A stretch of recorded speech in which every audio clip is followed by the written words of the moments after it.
Hello everyone, আসসালামু আলাইকুম। আমি সঞ্জিদা। আজকে আমি মাইক্রোওয়েভ ওভেনের কুইক হ্যাকস দেখাবো। I hope that you like it. মাইক্রোওয়েভের নতুন নতুন রেসিপিস দেখার জন্য সাবস্ক্রাইব দিয়ে আমার সাথে থাকবেন। প্রথমে একটা আলু নিয়ে কাঁটা চামচের সাহায্যে কিছু ছিদ্র করে দিব। তারপর মাইক্রোওয়েভের পটেটো অপশন সিলেক্ট করে স্টার্ট বাটন প্রেস করে দিব। যখন 2.5 মিনিট হয়ে যাবে তখন একটা কিছুর সাহায্যে আলুটাকে উল্টিয়ে দিতে হবে।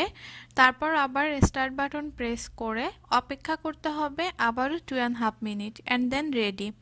আলুটাকে ভালো করে ঠান্ডা করে নিতে হবে। আলুটা ঠান্ডা হয়ে গেলে খোসা ছাড়িয়ে নিয়ে কাঁটা চামচ দিয়ে স্ম্যাশ করে কিছু পেঁয়াজ কুচি, সামান্য কাঁচামরিচ কুচি এবং পরিমাণ মতো সরিষার তেল দিয়ে মিশিয়ে নিলে রেডি আলু ভর্তা।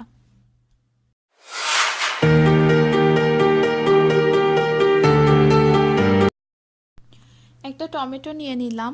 টমেটোটাকে চাকুর সাহায্যে পেছনে কেটে নিব। কিভাবে কাটছি দেখতেই পাচ্ছেন। তারপর একটা মাইক্রোওয়েভ সেভ বাটিতে টমেটো রেখে মাইক্রোওয়েভ করে নিব 2 মিনিটের জন্য।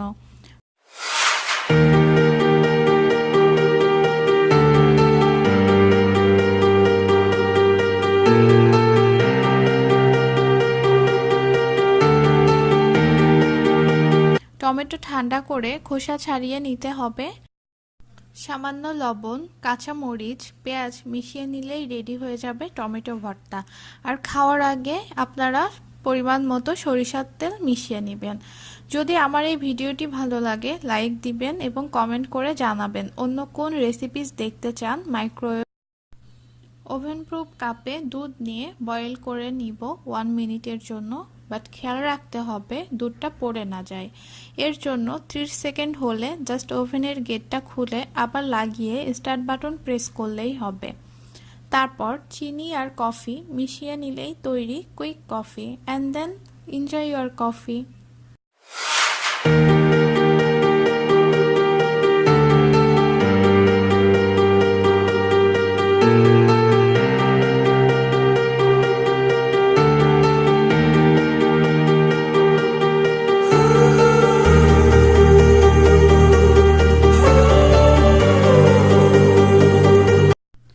ওভেন প্রুফ কাপে একটা ডিম নিয়ে নিলাম। দিব সামান্য পরিমাণ গোলমরিচের গুঁড়া, চিমটি পরিমাণ লবণ, সামান্য পেঁয়াজ কুচি, মরিচ কুচি পরিমাণ মতো। যারা ঝাল কম খেতে চান তারা কম করে দিবেন। টমেটো দিব স্বাদ অনুযায়ী আর দিব 1 টেবিল স্পুন রান্নার তেল। এগুলোকে একত্রে ভালোভাবে মিশিয়ে নিতে হবে। 2 মিনিট মাইক্রোওয়েভ করে নিলেই সকালের ঝটপট নাস্তায় এগ অমলেট রেডি হয়ে যাবে। সকালে ঘুম থেকে উঠতে দেরি হলে দেখা যায় নাস্তা বানানোর সময় হয় না। আপনারা এই এগ অমলেট ট্রাই করতে পারেন। আশা করছি ভালো লাগবে।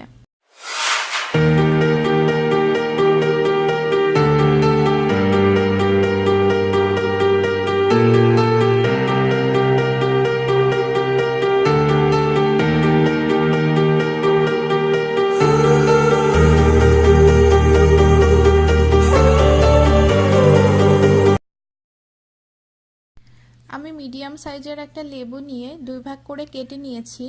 মাইক্রোওয়েভ করব 30 সেকেন্ডের জন্য। অনেক সময় লেবু থেকে রস বের হয় না। আমরা যদি এই প্রসেসটা ফলো করি তাহলে একটা ছোট্ট লেবু থেকেও অনেক রস পেতে পারি। আপনারা ঘরে একবার হলেও এটা ট্রাই করবেন। আর উপকৃত হলে আমাকে অবশ্যই কমেন্ট করে জানাবেন।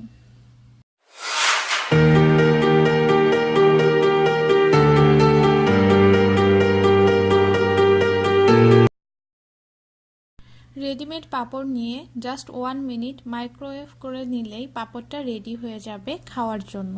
যারা হেলথ কনসিয়াস তারা তেলে ভাজা পাঁপড় খেতে চান না, তাদের জন্য আমার এই টিপস।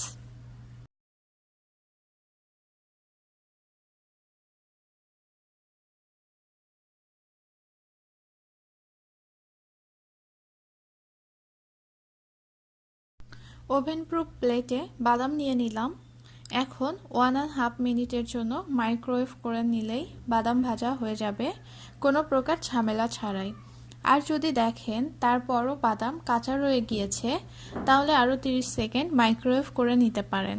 অবশ্যই সাবস্ক্রাইব করবেন এবং পরবর্তী ভিডিও দেখতে কমেন্ট করে আমাকে উৎসাহিত করবেন আশা করছি। আল্লাহ হাফেজ।